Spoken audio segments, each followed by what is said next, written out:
Let's start with a soap molecule, sodium stearate.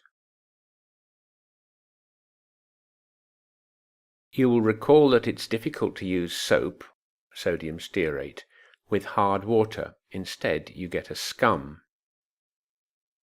If you keep using the soap, the water will eventually soften as the soap reacts with all the calcium ions, forming a scum which floats to the surface as a solid.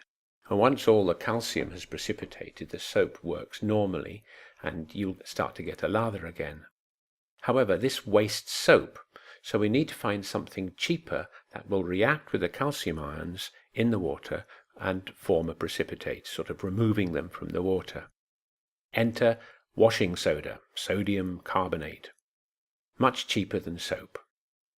When you add the soda, the calcium ions join up with the carbonate ions, forming limestone as a precipitate, leaving water free of the hard ions. Now only the sodium ions remain in solution, balancing the sulfate or hydrogen carbonate that used to be with the calcium.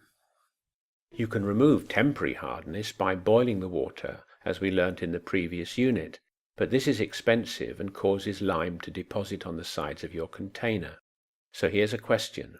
What is the chemical change that happens when you boil water containing temporary hardness, that is, hardness caused by calcium hydrogen carbonate? Pause the video whilst you think of your answer. Well, the answer is that the calcium hydrogen carbonate splits up into calcium carbonate, which is the lime scale, carbon dioxide, and water. The best way to remove hardness is actually to use something called an ion exchange resin. These have a fixed anionic lattice, a bit like clay, initially balanced by positive sodium ions. As hard water flows through, the calcium ions are exchanged for the sodium ions, so that the calcium ions sort of stick to the clay and the sodium ions come out into the water. And in this way the water is softened because the calcium is no longer there. Obviously, after a time, the resin gets full of calcium ions and you have to reactivate it. And to do this, you pour concentrated salt solution, that's sodium chloride solution, very high concentration, so that it's high enough to reverse the reaction, and the calcium chloride comes out in solution, and the column is again full of sodium ions and ready for use.